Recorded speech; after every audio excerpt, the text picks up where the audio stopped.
Pete is gone.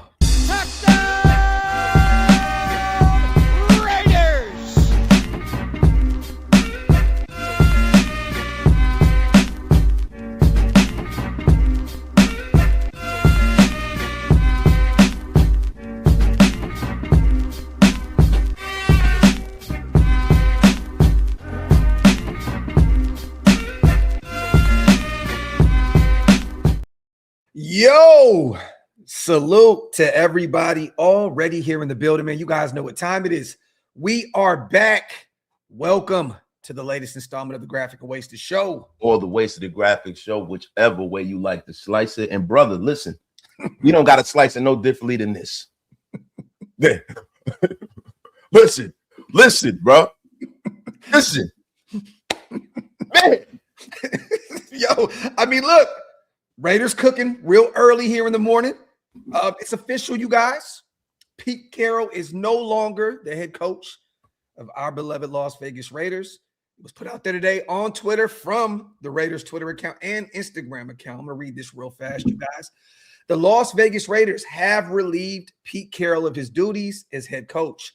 We appreciate and wish him and his family all of the best. That means Brennan Carroll and his other son hit the road, Jack. Moving forward, General Manager John Spytek will lead all football operations in close collaboration with Tom Brady, including the search for the club's next head coach. Together, they will guide football decisions with a shared focus on leadership, culture, and alignment with the organization's long-term vision and goals. And what I'm hearing right now, Wasted, and I want you to cook, my brother, because we did say this was going to happen. We knew this was going to happen. Apparently, they gave him the option to retire. Yes. But Pete Carroll said, I want my monies, which I respected. Look, he could have took the legacy route. Like, look, just let me walk off into retirement. He chose to say, I want my monies.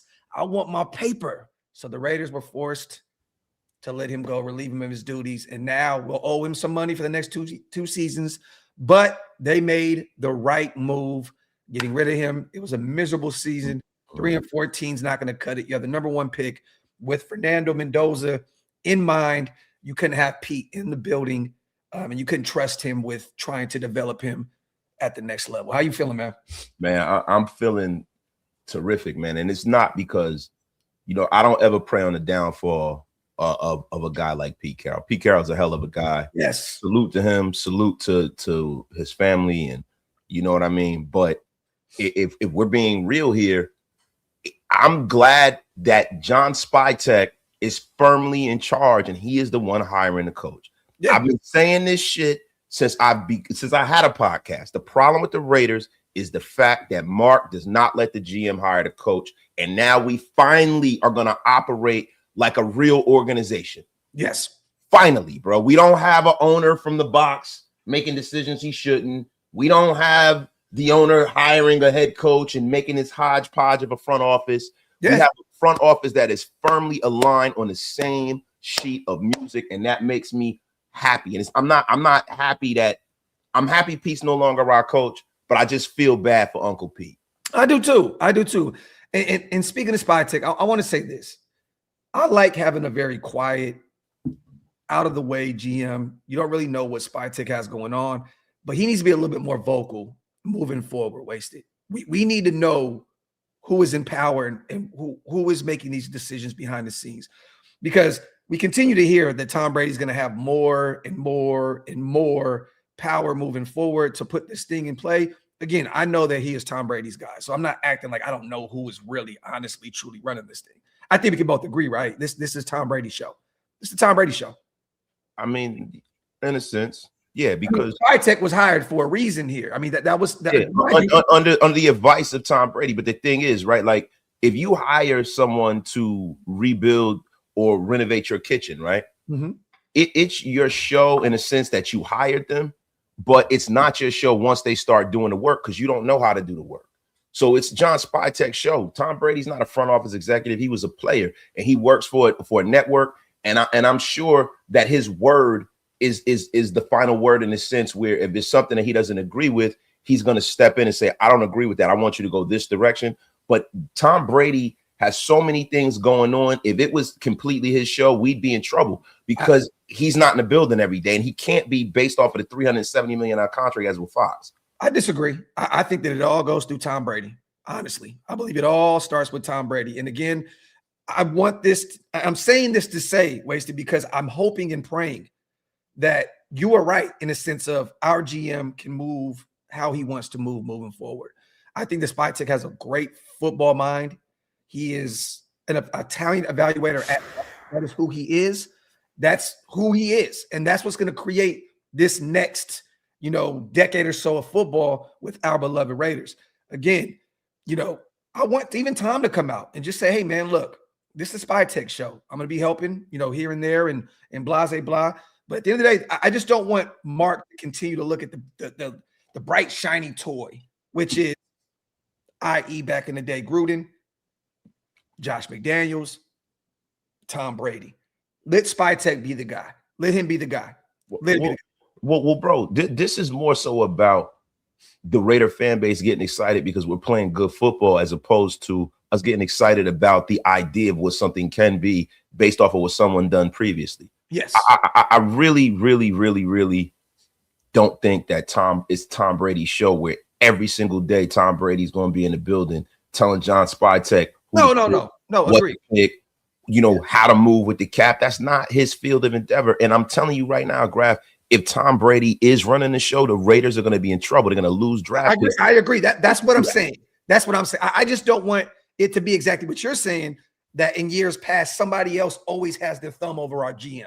You get what I'm saying? So we're agreeing in a sense. I just hope that all this Tom Brady talk, some of it is real because I know that with Tom Brady in the building, that's going to help us. It's definitely going to help us, but I just want Spy-Tech. I hope what they tweeted today that they put on Instagram is the truth. And I think it's 100% truth. I mean, I think Tom Brady is his show in a sense where, because Mark is the majority owner, he's the final say, he's the alpha and omega, right? But Tom Brady, what he is he's that guy in his ear. He's that person on his shoulder that's saying, hey, Mark, I don't think that's a good idea. Mm-hmm.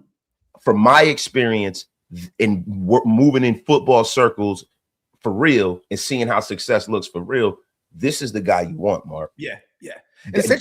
So in that sense, I think it's his show. Agree. And you know what? That is what Matt Ryan is now to Atlanta. When they moved on from Raheem Morris and they fired their GM, Matt Ryan is very close to Arthur Blank right now. He is the former, great that got them to their Super Bowl and so on and so forth. We know what happened there, but I hear you. Hopefully that is the case because, again, I think that Spy-Tech can be the next great GM. And I've said this a million times. I know people are sick of me saying this at the Shrine Bowl, hearing people say that you guys had a good one. Even when we hired Pete and not hearing Pete's name, I was just like, wow, man, this Spy-Tech dude is very well respected around these football circles.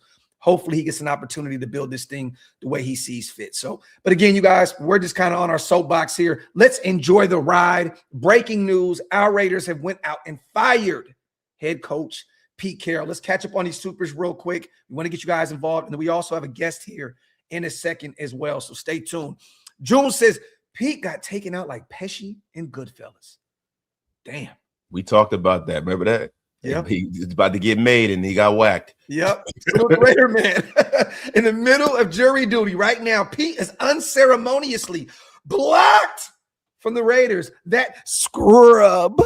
Salute to Andy, man. The GOAT himself. I'm losing my voice. I can't even do the Andy voice right now because I was too much screaming yesterday. Yeah, he's a fucking scrub. There you go. There you know Wasted is the best with impersonations.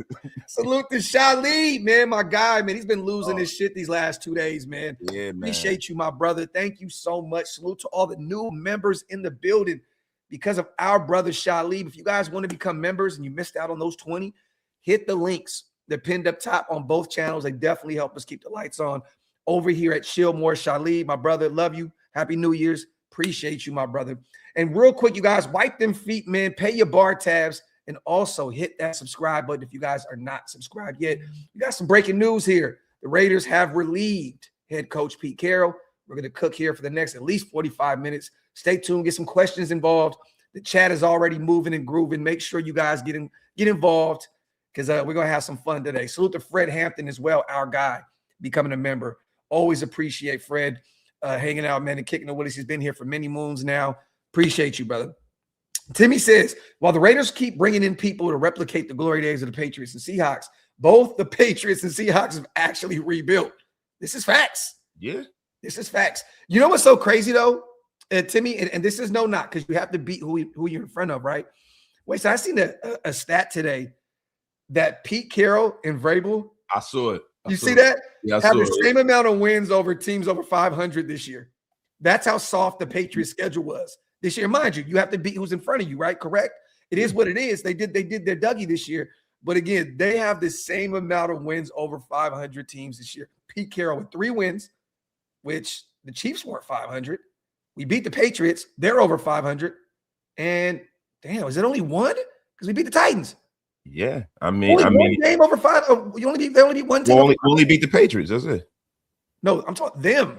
Oh yeah, I mean, bro, you gotta look at how bad the AFC East is. The AFC East is bad, bro. Yeah. So, and that's part and parcel of the reason why, like, Brady has always been a great, but he definitely had a very, very soft path. Slide through that division. It's slide through that division, bro. In the AFC, it wasn't like when Marino and Jim Kelly were there, where they had to fight against each other all the time. You know what I mean? Like he just used to really dominate the AFC East, man.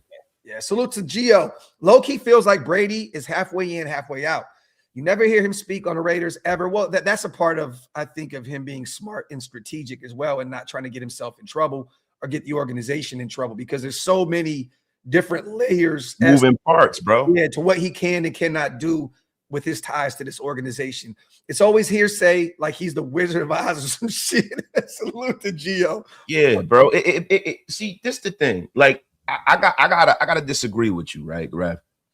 When you say you want to hear more from Spy Tech, I don't. I want to see more from Spy Tech. I want to see the actions behind what he's doing, actionable items, bro. I don't want to hear no damn talk. I don't want to hear it, bro. In regards to what? Because he's done everything that he was supposed to do. I just thought that I wanted him to be a little bit more vocal in terms of the Pete dynamic, and people were asking constantly over and over and over who was really controlling the boards here, who was doing this, who was doing that, and we didn't hear from Spy. Again, I don't need my. But you know what though, Graphk? I'm glad we didn't hear from him. You know, the first time we heard from him when he fired his ass. No, agree. And that's all I care about. He gave him the rope, and he let him hang himself. But again, look, I'm not asking for Spy Tech to be all in the videos, dancing.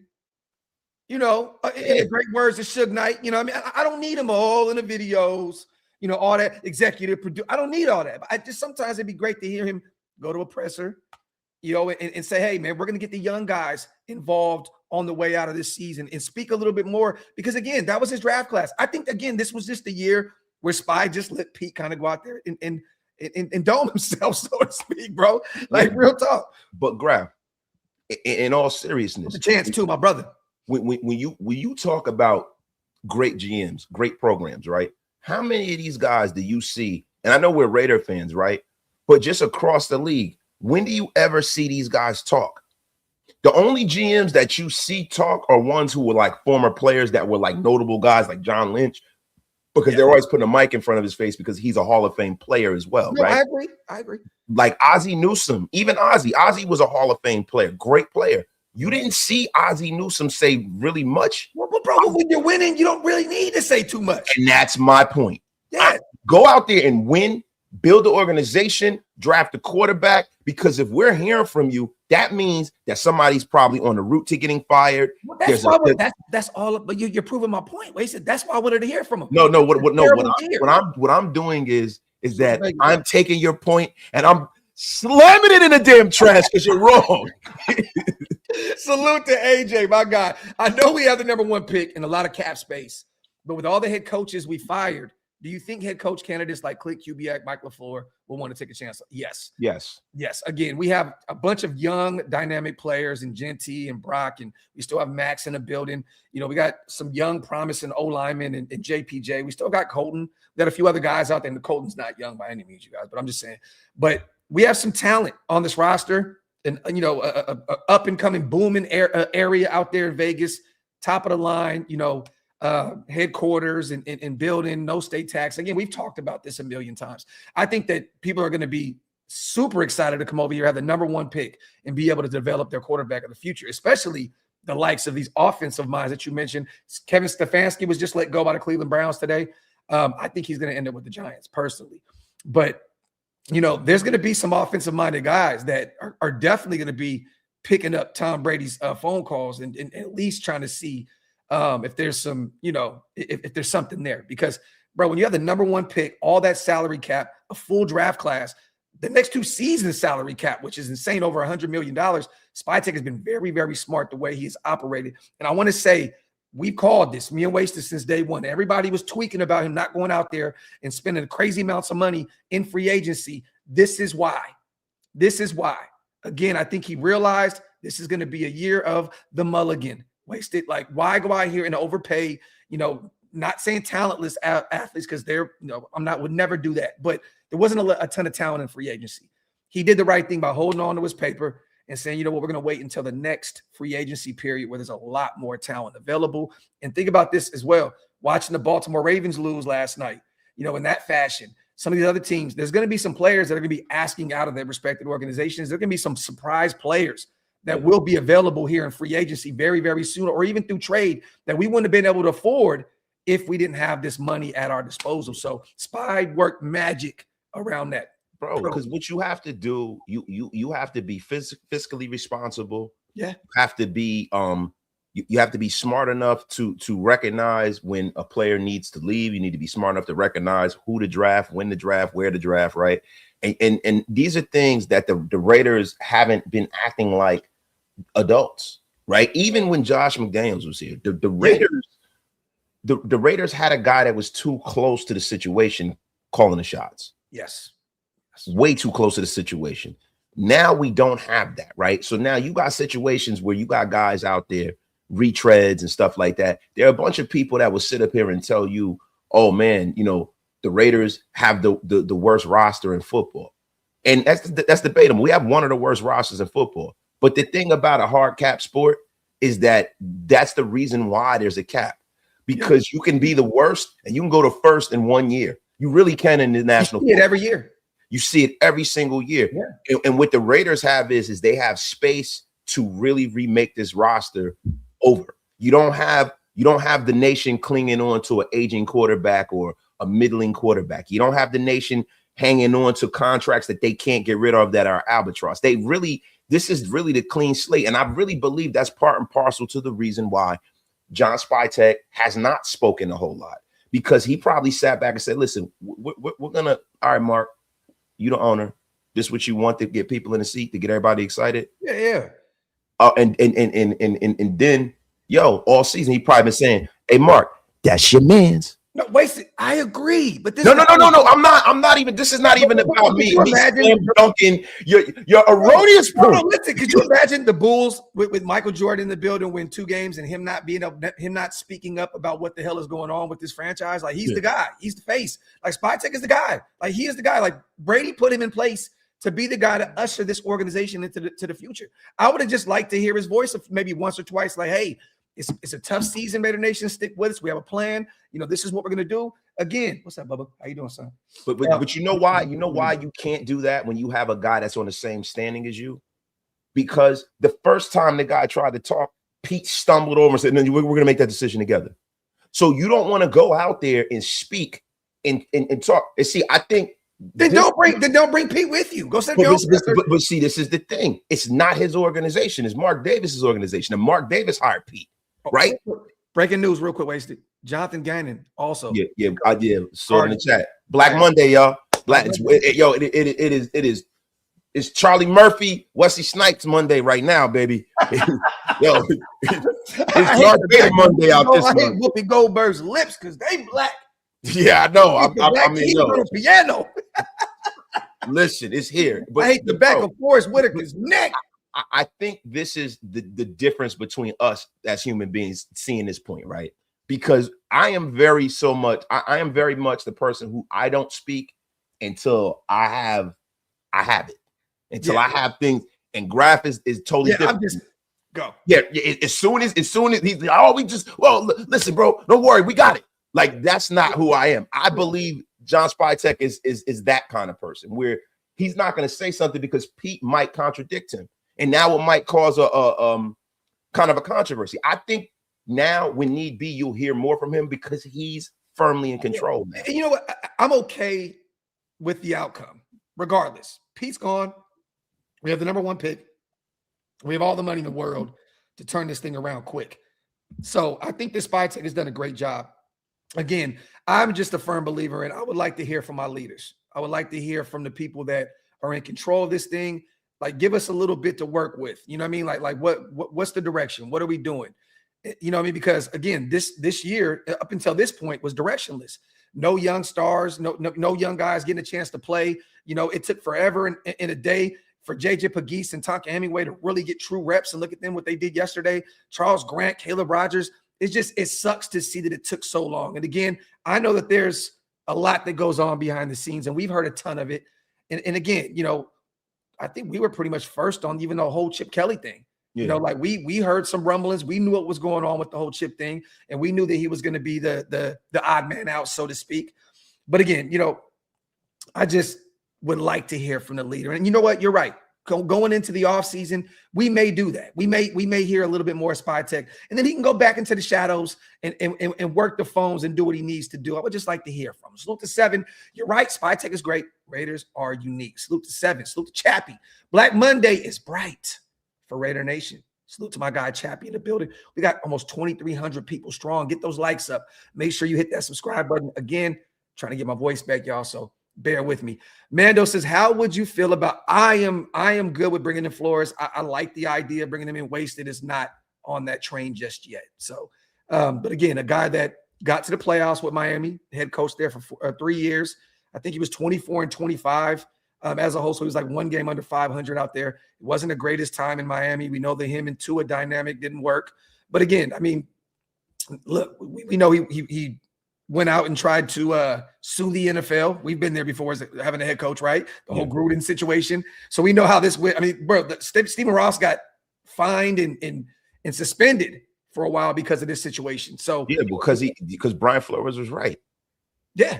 Oh yeah, right. No, for sure. But the problem is, right, when other owners see it, and Stephen Ross is a billionaire, but as an owner, he's a jackwagon. The guy doesn't really care about winning. He just wants to be profitable down there in Miami, right? But he's just himself. He has risen. My bad. Wait, so go ahead. Grizzly fucking Adams. I don't know about Jesus. Our brother, man, Stuart Schweiger is in the building, gracing us with his presence on the Graphk and Waste in the Graphk show. It's good to see our brother. You're stupid, bro. Salute to Stu. Hercules Hernandez from the WWE. Yo, but how you feeling, bro? Finish. Wait, I want Wasted to finish his comment. Well, look, man. You know, Stephen Ross is a jackwagon as an owner. We know that, right? And I think with Brian Flores, what the issue would be with other owners is that there's stuff that goes on behind the scenes that are not supposed to be said and shared, right? And by him going out and kind of airing their dirty laundry, you know, he said the quiet thing out loud, what a lot of organizations do. Like, look, man, look, we don't need you to do this or that. Once you do things like that, I don't know if you can gain the trust of another owner. Yeah. I agree. You know? I agree. I mean, I don't know. I believe, and I think a lot of people thought that he was blackballed, and I think that he does deserve another chance. And we'll see. We'll see. But listen, they forgot about two things: his black balls. And we'll see if the Raiders are the team to give him, you know, another chance. Again, Flores had some interesting words when he was talking at his presser in Minnesota when they were asking him if he was going to come back, and he was kind of like alluding to the fact of like, you know, we'll see. You know, that like it kind of sounded like he kind of knew there may be another opportunity out there. You know what I mean? Like, so again, I don't think that he wants to be a DC. I think that he loves calling defenses, but I think that he wants another chance at being the guy. And if you bring in him with Brian DeBall, who is a phenomenal offensive mind to help develop our next quarterback, I'm here for it. Alex says Spy is going to be addressing the media at 2 p.m. So I just got my wish. Well, of course, you have to do that when you fire the goddamn coach. I'm just saying, I don't want to hear from him throughout the season. If we're hearing from John Spy Tech all the time, that means that the Raiders are doing. Did we hear from him when Chip Kelly was fired? Did we hear from him? Yeah, because Pete was on the same standards and Pete made that announcement. Now he's the only one there. Who the hell is going to come out and make the announcement? A ghost? Graphk, rather. Yeah, get the F up. Salute to Hug, man. Do we finally scrape rock bottom? About damn time. Salute to our brother Hug in the building. Stu, how you feeling, man? I know you've been sending out some texts this morning. I know you reached out to our offensive coordinator, Greg Olson. I know he kind of knows the writings on the wall here. I think he's known for a while. We talked a little bit behind the scenes about. He said that when he was hired, when he remember that? Yes, I didn't want to throw that out there, but he did kind of know the writing was on the wall. Like, I'm kind of taking over a job that I know I'm not going to have. Here in the near future. What's your thoughts on this whole movement with moving on from Pete Carroll? Well, first of all, I want to say it's great to see everybody. Hopefully, everybody had a great Christmas, a great New Year's. I've been away, and I apologize. And I'm this morning I saw something on Instagram that said that Pete was fired. And here's the deal: I usually don't bet. I've been betting on the Raiders to win a game, right? And I didn't bet yesterday. I forgot to bet yesterday. So I mean that's just kind of how the whole season's been going, right? Yep. But I saw that they said that Spy Tech and Tom Brady are gonna like combine collectively. Yes. And that's true. That's legit. Mm-hmm. Well, let me say this. Spy Tech is going to be the brain trust. Like Wasted said, Brady's going to be in there. He's going to be, listening on the streets and seeing what is out there. He's going to be very much so a piece of. I mean, is he actually going to have a position? No. I mean, that's minority owner. He can't have a position. Oh, okay. Yeah, so I think that, he's just going to be a guy that's going to kind of whisper some things in the shadows, so to speak. Just, hey, maybe we should do this. Maybe we should do that. But he's going to be a big piece of the puzzle in terms of bringing in our next head coach. Do we know who the interim coach is? Or are we done? We have one more game? We're done. That's it? That was the last game? We're done. Yeah. Okay, so they won 3 games? 3 of them. Yeah. God damn it. Yeah. Yo, man. I mean, hey, look. I was hoping it was going to be them 2. They only won 2.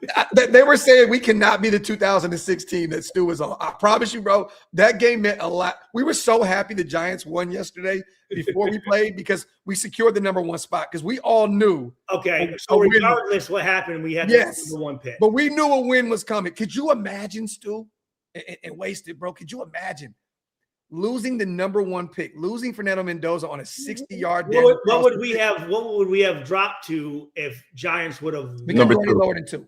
Okay. But this ain't one of them years where it's 3 draftable guys at the top because I think Dante Moore is going to go back to school. So it's like, Fernando or bust if you want a quarterback this year. But the problem to me, right, and this is one of the reasons why I think Pete definitely they made the right decision firing him. You got a guy that was flipping burgers at Five Guys 3 weeks ago, beating you. Like a guy that does not belong in the National Football League. And I don't like to be disrespectful to players, right? It's no disrespect to the quarterback, but it's a guy nobody has heard of in a long time that they had playing in the second half, beating the Raiders with a bunch of guys who have been starting for us all year. And it goes to show you how bad this roster really is, bro. Like a lot of people get offended. They're like, oh, somebody said that the Raiders have the worst roster in professional football. Listen, it's. I wouldn't argue that. I wouldn't argue that at all. There's not another organization, even with the Jets, the Giants, whomever, you can see a lot of promise on their rosters, bro. But still, this is a former player, right? We have top end talent. Like we have the Maxes, the World, the Brocks, the Genties. We got 4 guys. That's not enough. Somewhere else. It's not enough. You can't win football games like that. We got 4 guys that I know will start somewhere else. Stu was on the 2006 Raiders team where they had one of the top defenses in football. Namdi, all those guys, and they won 2 fucking games. Yeah. Like that lets you know you need to have a collection of talent on both sides of the ball. Man. You need 53, bro. You can't go out there and win with just a Max and just a Brock. You know what I mean? And it's the thing. You like when you really look at our roster, how many guys do you see that can start somewhere else? Let me ask you this: was it roster? Give me the percentage of roster to coaching. You know what I'm saying? Like a mix of both. Because bro, I think it's an even split. 50, or maybe, I would say maybe 60-40 coaching because we started to look a little better with some of those when the youngins started to come in and play. You know what I mean? So again, we know this is a young man's game. When you got Jamal Adams starting for you at linebacker, a converted safety, and he's in his 30s, you know, you got like a Landon Roberts who won 2 championships with the Patriots. Think about how long ago that was. He's your starting linebacker. So I think that it's probably a 60-40, big bro. Like, because I don't think that, I think if they would have let the youngins go out there and play earlier on, we probably would have won a couple more games. If they put Aiden out there at the quarterback position and took Geno out a long time ago, we probably would have won 5 or 6 games this season. Yeah. So I really. So what's the situation with Geno? What's going on with him? He's gone. He's gone. That's Pete. That's Pete's third son, right? Or how many kids? I don't know. But Graphk, you know why I would say it's 50-50? Because before you can coach them, right, you have to make the decisions on the roster. So I'm going to detach the decisions that Pete made as a talent evaluator from his coaching, right? So the assortment of guys that they had in that building really is attached to him, right? Like, and when I mean that from the free agents that they brought in. The draft picks was mostly John Spytek, right? And I think that somewhere along the line, Pete has lost perspective. Yes. I think that he wasn't being real with himself. Yes. Because you're speaking from a point where like guys like Caleb Rogers and Charles Grant, where you're trying to develop them like you're going to be here for the next 10 years and you're 75 years old. Even if the Raiders were 12-4, you still ain't going to be here that long, bro. You got to hit the ground running now. Real quick, let me add something to that because you're cooking right now, but I want to say this. It's not just about development. Literally, Caleb Rogers is an upgrade over Alice Kappa at right guard, and Charles Grant is an upgrade over Stone Forsythe at left tackle. You're not playing your better players because you want your guys out there. That's the thing that sucks to me. And you know this, Stu. We've talked about politics and football year in and year out. It's disgusting. Guys pick their guys. They'll die on that sword. I was just about to say that. They will die on that fucking hill. Yeah. They're guys. They would rather lose games, and it sounds crazy, lose games with their guys than admit that they made a bad pick or that guy ain't working. And it doesn't make any sense to me because the whole name of the game is to win fucking games. And think about this. If he wanted to save his son's job somehow, some way, wouldn't you think about putting the best 5 players out there on your O-line? Because he has to still try to work. He can walk off into retirement and not worry about a thing. His son still has to find a way to find another damn job and protect, take care of his family. So I would think that, hey man, who was the best 5? Not Stone. Who's going to help? Who's going to help us be the best team we can be? I mean, that's the whole thing. Guys will, and Wasted, you know this, guys will go on that hill and they will stand up there and they will die on that hill with their guys behind them. And I'm thinking, that's crazy to me. That's so crazy. Emotion is the enemy of reason, bro. You got people that blow their lives up every day over how they feel about something. Yeah. You know what I'm saying? My dad told me when I was a kid, he told me, he goes, hey, son, there's so many people that are in jail and in prison over their quote unquote manhood just to go there to get it taken from them. Right. And there's so many people. There are so many people. So my dad always told me, make sure you keep your wits about you, bro, because you can make one mistake. You could be the best person in the world. You can do everything right. And you could do one thing that could screw your entire life up. And I think Pete hiring his son was the first wrong move instead of hiring the most qualified guy. And not even that. Everything was wrong this season. You playing all your players out of position. You got Max dropping into coverage. Like, let me ask you guys this. I mean, honestly, if you're, let's say all 3 of us, we had a dad that got a head coaching job, and they said, each of us come and be our offensive coordinator or our coach. If you weren't ready, would you still go and do it? No. And look, I love my boys, and because I understand it. Like people say nepotism. Look, dude, if I'm in a position, especially on the way out, to get my sons a look and let them potentially, keep my legacy going, I'm gonna do it. It just is what it is. Yeah. But at some point, to save Carroll, like to save Brennan, his offensive line coach, you got Joe Philbin in the building, Stu. Like, hey, work hand in hand with him and let's try and figure this thing out. Like you have other people in the building that can help you get that O-line intact. He did it last year. Joe Philbin literally took over the O last year, and it got better as you know what though, that pisses me off. That and I guarantee you that was Pete's mindset. Yeah. That pisses me off because he's using our organization as a fucking fuck tool. Yeah, and I get it, but this is the thing about, let's be honest with America, let's be honest with the workplace, and let's be honest with the NFL. The NFL is a place, when you talk about front offices and when you talk about, coaching, that is riddled with nepotism. You almost can't get into coaching unless you were a player or you have a dad who had some kind of standing in this league. Like Bill Belichick's son, Steve, was in the league. I mean, look at Sean McVay. Look at Clint Kubiak. Look at any coach that's here, LaFleur, any of these dudes. All of these guys have relations to people, and they might not at one time have been the best person for the job. And I see this is the problem, right? Because me having a kid that it's college age and older children, right? Of course, I'm going to do the best behind my children. Of course, I'm going to hand them shit if I can, because that's what we're here for. That's what life is about, right? Yeah.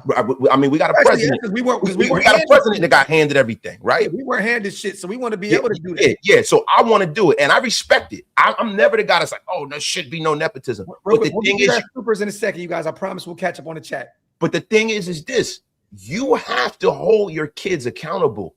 When you put them in position, you have to say, hey, son, come here. You're fucking up. Yeah. So I'm gonna save you from yourself. Because I do it all the time with my kids. Yeah. You're fucking up. So now we got to step in. Yeah. Look, I'll give you everything. I'll hand it to you. But when you squander it, now I got to step in and correct you again. Because parenting is a lifetime commitment. It just doesn't, once they get older, you let them go. You're always going to be parenting your kids to the day you die. He should have parented him and saved him from himself. Agreed. Real quick, let's read these supers real fast. Salute to Rudy. Says, still looking like the Unabombers. Hey, he went to Michigan. Yo, salute to Michael on becoming a member. Appreciate you, my brother. Welcome to the club. Salute to Diehard Raider. This is a new feeling to the Raiders. Finally get rid of a cow and keep a GM to build with his vision. Let's turn this shit town. I think what he's trying to say is let's turn this shitty thing around. Salute to my guy, Diehard Raider. And let me catch up on the rest of these supers, you guys. Trust and believe. We appreciate all you guys donating and supporting. We see the chat going crazy. We got almost 3,000 people here in the building. Again, breaking news, you guys. The Raiders have officially relieved Pete Carroll of his duties as the head coach of our Las Vegas Raiders. And we are officially on the clock, not only for the draft, but to find his replacement at the head coaching position. We're going to go over a few names here in a second. It is Black Monday. Jonathan Gannon, head coach, Arizona, fired. Kevin Stefanski, head coach, Cleveland Browns, two-time coach of the year, I might add, let go today. So there's a lot going on, and expect a lot more names to be. Raheem Morris was the one that started it yesterday. Atlanta didn't wait. They moved on immediately.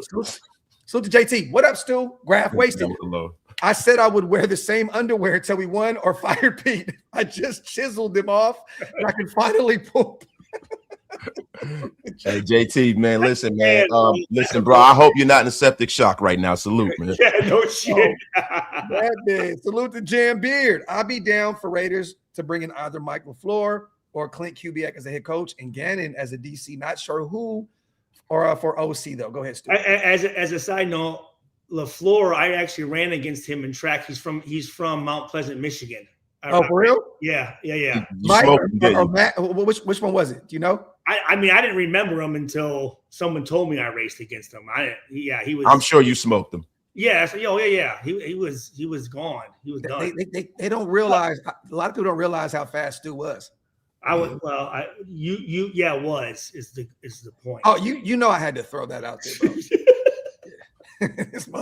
Yo, the only thing he's doing fast now is smothering them fucking fruity drinks that you had, little box drinks. Oh, that's gonna bring one up. Yo, salute the hug, bro. Stu looked dead on Grizzly Adams. I think. Oh yeah, let's go. Yeah, I called him Grizzly Adams earlier in the show. I swear, C. Wood said the same thing. No, he said Jesus. C. Wood said Jesus. So the Raiders said, shout out to the GOATs catching this at work. Graphk, I know I asked for them, but could we chill out on the blocks until the season? Happy the new year. This is my guy, Raider. Since every time he pulls up, he throws a super up and says, block me. So today we're going to hold off on that until the season. I will not block you until week 1. So my guy, he says, shout out to Stu as well. Appreciate you, Raider. Since Salute to Tonio. And again, you guys, we have a lot more to talk about. Stay tuned. We're going to get these supers in, and we're going to kick it with our brother Stu. It's always good to have him on the Graphk and Wasted and Graphk show. It's been a long time since we've three been on screen together. Yeah, no, it has been a minute. Yeah. What would be y'all dream coaching staff this offseason? Wasted? You take the reins, my brother. Yeah. I mean, probably Kubiak.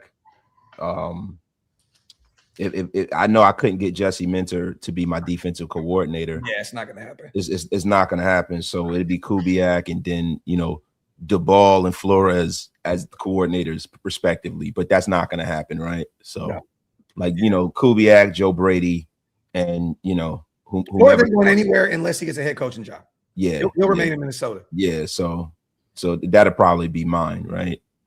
But a lot of these guys can't be defensive coordinators. You said as a dream, they'll block those moves. Yeah. So as a dream, I would love if Brian Flores was my defensive coordinator, not my head coach. Yes. Let me ask you this: what do you think about Wink Martindale? No. Nah. No. I think I love Wink, and I know that's your guy. No. I just thought about it because he was at Michigan, and all their shit. I wouldn't be shocked if he got another defensive coordinator position, though. I wouldn't be shocked if he got back into the league as a coordinator. But I think. What about Chuck? About Pagano? Yeah. Does he even? Where is he right now? He's at Baltimore. He's still in Baltimore? Yeah. I don't reach out to. Does he even want to? He might not want that. I mean, you know how that shit goes. So you know how these guys, how they think and how they operate. I don't know if he would want to come in at that, especially at this age, and try to. I think that the Raiders are going to go. Youth movement. Yeah. Yeah, young, bright, innovative coach. I'm tired of these guys that have been retreads, 25, 30 years and shit. Like, listen, man, go build the next great staff that people want to poach from. Yeah, I don't necessarily want to go and recreate something that really wasn't that great to begin with, right? Like a lot of these guys have been around the league. Wink Martindale's a damn good coach, right? But he's not really ever hit a situation where he was the most dominant defensive coordinator and he was on everybody's list. That's not what we're dealing with here. I want the next Kyle Shanahan. I want the next Sean McVay. That's what I want. And I want us to have the kind of organization that people poach from, like used to happen to the Raiders back in the day. Is that some guy from college? You know what? There's not a lot of names coming out of college. I'll read the top 10 names, and this is according to ESPN right now. Okay. I'm not going to agree with this list. I think number one is insane. But I'll go over this list of 10. They wrote this article a few weeks ago. Vance Joseph, defensive coordinator with the Broncos. He needs to be a coordinator, period. There's no reason to make Vance Joseph a head coach. Yeah, he's a terrible head coach. Yeah, terrible head coach, but a great defensive mind. So I think he'll remain with Denver. They have one of the top defenses in football. I don't think he gets a job. Chris Shula is probably the creme de la creme in this class in regards to being a head coach because of his ties to McVay. He's a great defensive mind. Is that relation to Don Shula? Yes, that's his grandson. Okay. So you have the Shula tree, you have the McVay tree, and I believe that Chris Shula would be a guy that could find a great OC to come in, a great young OC to call the offense. And again, he's the only guy, Stu, has been reported that is privy to everything that McVay does. They're best friends, former, I think, teammates and roommates at college. So Chris Shula is an interesting one. Jeff Hafley, the defensive coordinator with the Packers. Another name out there. I don't know why they keep putting Matt Nagy out there, the OC for the Chiefs. That offense was disgusting this year. And it sounds like Tennessee is interested in him, which is very much so a Tennessee Titans move. It'd be disgusting. What was his name? Matt Nagy. Matt Nagy. Well, look, Matt Nagy's a guy that everybody, dogs out, right? But he got his job in a poor Bears organization. Yes, he did.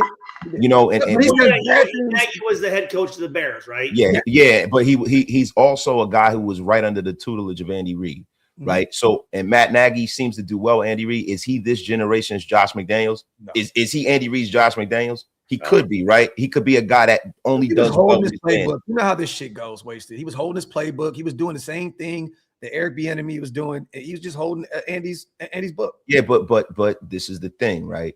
Somebody's got to be good out of that tree, right? Because people could say that about Andy, but because Andy comes from Mike Holmgren and Gruden and all them guys, and Andy, they learned. That's how you get good. Bill Belichick learned out of Bill Parcells. I think Matt Nagy got a raw deal. I think you had a situation with him in Chicago where they drafted the wrong quarterback and he kind of got blamed for it. You know what I mean? Mitchell Trubisky. stuff like that. So yeah, that was bad. So I think Matt Nagy can be a good head coach. I don't want him here, but for him to go with Cam Ward and to work with a talent like Cam Ward, that's kind of similar to Mahomes making off-schedule throws. It's not similar to him talent-wise, but he's very good making off-schedule throws. If they're going to go offense, go get a Joe Brady. Go get one of these, get a Mike LaFleur for Cam Ward. Get a younger guy. Like, I know that Buffalo's offense has not been like super duper dynamic this year, but they have one of the top ground games with James Cook. Like, and that is like the security blanket for a young quarterback, right? Get the ground game going. Yeah. I think, honestly, Joe Brady would be a great move for Tennessee potentially to bring him in as a head coach to help Cam Ward. But I don't necessarily know if Joe Brady has had the level of success when he's been outside of like Matt Nagy to me is just as good of a candidate as Joe Brady is. I think that people remember him being a head coach. And this is not like, I don't want the Raiders, but for Cam Ward in Tennessee, I don't think that would be a bad problem. I think Matt Nagy is terrible. I really don't. I think Matt Nagy could have some success with Cam Ward. Robert Salah, another one, another guy still that we tried to bring in this offseason and make him the highest paid defensive coordinator. He chose to go back to the Niners. He's been working with spare parts out there. Fred Warner out for the year, Bosa out for the year. The defense has not been great by any means. I mean, I think bend don't break is kind of the words to describe that defense as of late. Mm-hmm. Like, he's going to be an interesting name in this next cycle. Jesse Minter, wasted, just mentioned him, the defensive coordinator for the Chargers that Harbaugh brought from Michigan. He has been phenomenal. He's been phenomenal. Clint Kubiak, another one, the OC with the Seattle Seahawks. They look like a well-oiled machine on both sides. They may be the leading candidate to win the whole thing. Seattle looks phenomenal. They got Sam Darnold, a guy that Greg Olsen told us that he wanted in the silver and black. Still, he wanted him. I wanted Sammy too, and people told me I was crazy. And apparently Tom Brady was the one that didn't want to go in that direction. Now, I don't know if that's true or not, but again, hey, we're in a situation now where we can go get our rookie quarterback at one, so it is what it is. But I remember we were in Stu's basement and we were doing a live, and you came up to me and said, "Ali just hit me right now," said Sam Darnold. But see, this is my problem with that, right? People say Tom Brady didn't want Sam Darnold, right? I don't think – I think at the point where he was, right, initially Tom Brady was going out there and he was trying to get Matthew Stafford. Nobody in the world is going to take Sam Darnold over Matthew Stafford. No. So once that fell through, then now you got a situation where Darnold probably went where he went, and then you got Pete in your ear because you hired Pete. You're going to give Pete what he wants. Cutting Pete. Pete. You're not going to give Pete somebody he's not asking for if you hired the guy. So at that point, he went and brought Geno in. And that makes sense. I don't think that if all things being equal, you look at Darnold, you look at Geno Smith, Tom Brady's like, you know what? If the decision was only his and his to make, right?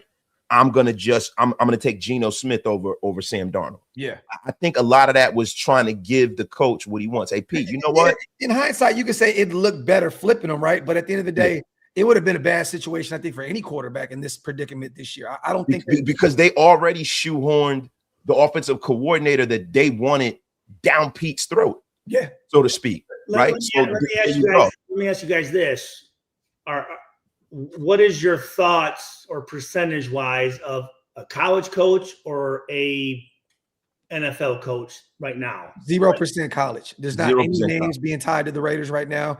A lot of those guys are going to. I'm saying, what would in your? Well, what I do, I would hire somebody who is in the NFL now, because a lot of the times it's harder for college coaches to adapt to dealing with men instead of children. But now, also with the NIL wasted, a lot of these guys are sticking around. They're like they're getting paid a shit ton of money, and they're getting the talent now that they want. It's like, as long as you got the money to get it, it's no reason. I think of college, I think of Dan Lanning from Oregon. Oh no, that would be an interesting name, but he's sticking around. But why would Dan Lanning leave when he has Nike lining his pockets? He has to be honest with you. Chip Kelly left. Yeah, but Chip Kelly left before NIL. You got a situation now, huh? And he was an OC. Yeah, and he was an OC. So you gotta look at it from this prism, right? No. I'm saying when Chip Kelly was at Oregon. He left to go to the NFL years ago when it was a different game. Now you got a situation where they are essentially in an uncapped sport. They can go out there. If you pick the right program, bro, you have enough money to compete whenever you want. You get your pick of the litter. You don't really have to really recruit like the way you used to. Like there was an art to recruiting, right? There were just certain places in college football that were blue blood programs that were going to get the top guys no matter what you did. You couldn't be at North Texas, right, and out recruit Texas. You couldn't be like at Alabama and get out recruited by Rutgers.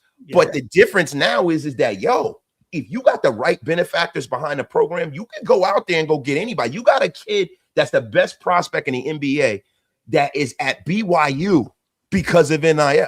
Yep. And real quick, you guys, I want to get back to these supers, but I do want to say, I want to see what Dan Lanning can do because he's about to lose his OC. Will Stein's going to Kentucky to be the head coach, and he's losing his defensive coordinator, I believe, to Cal. I think he took the head coach at Cal, coaching spot. So we'll see what he looks like next year with the new OC, new DC, and potentially a new quarterback because Dante Moore may still declare. So I don't know yet, but we'll see. But Dan, that's one of the names, Stu. That is a great call from Stu right there because that would be the one name that I would definitely him or Signetti out there in Indiana. But he signed an 8-year plus extension. Well, another guy I was thinking of was Matthew Campbell, but he got signed. He got picked up by Penn State. Yeah, from Iowa State. That guy was fucking killing it at Iowa State. So to Iron, will DeBall have the same issues as Kelly though? I do not think so because again, if DeBall comes in as the OC and Flores is the head coach, again, one guy's going to have this side of the football. Flores is not an offensive-minded guy. He's going to allow him to do whatever he needs to do. I think DeBall also understands I need to make sure this may be my last shot at potentially finding a head coaching position. I'm going to play the game, do what I need to do. And it's not going to be a mix of Pete trying to over chip. This is what we're doing. This is what we're doing. This is what we're doing. I think the Flores are going to say the ball, man, you do what you do. And then the Patriot connection. They already have a connection there. So I don't think that it would be a Chip Kelly situation by any means if you brought in Brian DeBall. CGR, I read it, my brother. Salute to my guy, Diehard Raiders. Sorry, you guys, we are behind. The chat is moving and grooving, and we're still trying to be in discussion with all three of us. So it's an art to dip in and out of these supers in the chat and still do what we do. So thank you guys for your patience. I think SpyTech had a great draft, but they 0 point. Is that what? Maybe I'm reading this wrong. WR, what you mean? I think that he did have a great draft as well, but again, only time will tell. All those guys show some promise outside of our 2 6-rounders. Cam Miller's a Miami Dolphin. Our other kid out of Montana is, I believe, on the practice squad with New Orleans. So, that 6th round, we definitely missed. But we'll see what these guys look like in year 2. D Rich, I hope this year we get it right. I'm tired of some of us fans being smarter than the people in the building. Shaking my head, man, brother. You ain't never lied. Salute to AR. Fellas, I was up all night packing Pete's belongings and his sons to get out of Vegas. Gino flipped me off, and I told Gino, bye, Felicia. Great day. Salute to AR Bowling. Salute to 2-4 as well. Passion of Stuart Schweigert. Fire content. Salute to my guy, 2-4, one of the Mob Fathers. Salute to Maine in the building. The problem is we try to quick fix things and never been in a position to do that. Believe it or not, we're doing a rebuild without saying it. Oh, no, I think they are saying it. Yeah. You know, I think they are saying it. I think that whoever's coming in next understands that you're going to have a rookie quarterback, and most of the time that is not going to turn things over in year 1. Everybody's not going to get a Jaden Daniels situation where they end up going to the AFC Championship, NFC Championship. How about has there been any talk, and I don't know about his contracts or anything, but Grant Uditsky from Jacksonville, the offensive coordinator?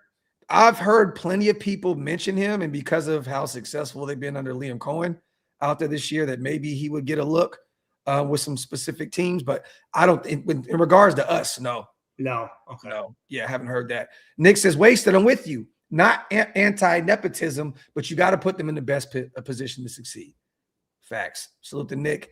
Raider Mike says, it's a new day and a new year. God is good. Raiders. Raider Man says, fired. Let's go. And I think I got almost caught up, you guys. Marco says, Salute Graphk, Wasted, and Harry and the Hendersons. That's crazy. Salute to Jude again. The 06 team would have smashed this team. Salute to Stu. Oh, yeah. Yeah. This offense wouldn't have put up a point on that defense. Bro, like, I go back and look at that roster sometimes, too, because I was putting that show together for us, the 06 versus 2025. Mm-hmm. And I'm like, dude, like, this offense wouldn't have had a chance to put up 3 on you guys. Warren Sapp was still playing at a high level. We talked about doing a show about the comparison, which I would like to do. Mm-hmm. But the biggest thing is, I'm telling you, that year, guys, it wasn't so much the offensive line. It wasn't so much the offense. It was those coaches, man. Yeah. They were the worst I've ever been around in my life. Yeah. The worst. And this is the beginning of your career. The beginning of your career. Well, I was in my 3rd year at that point. I mean, you're on a rookie deal. Yeah, no, I was on a rookie deal. Absolutely, yeah. Yeah, and Art Shell, he's a legend. I mean, Hall of Fame. Yeah, but man, that's all I can say. Wasted. Hey, rumors are floating around still that Art is about to come back for the 3rd time, baby. Let's get it. With his Crocs. Yo, salute to Raider Mike. Catching this while on lunch break. Hope you guys all had a great Christmas with the fam. Salute and much love. Future's looking bright. P.S. Give me Chula. Raider Mike, you guys know I've been saying that Chris Chula is my favorite option out there. I would love to bring him in because of the connection to McVay. JT Kubiak, head coach. OC Gannon from Arizona, assistant OC. I wouldn't be against bringing in relation to Rich? No, I don't believe so. No. Yeah, I don't believe so. Let's do right. I'll go fight that motherfucker too. Larry says this may be the first time since Mark has owned the team. He has said the GM is going to help make the call on the head coach. Good. It's the second time. The first time was when Reggie McKenzie hired Dennis Allen. Yes. And we've seen what happened with that situation. SVT put something out there. Per Tom Pelissero, Tom Brady is in the building today as he prepares to take on a bigger role. So there you have it. So for those who are, what can that actually be though, right? Yeah, the same shit he been doing. Like other than that, then the Raiders are going to get fined. He's going to have to give up $370 million. Yeah, so I don't think he's doing. I mean, I think this is the thing. Get the quarterback. Let's get him in the building. He can lean on me anytime he needs. Well, it's the Indiana boy, right? That's. Yeah.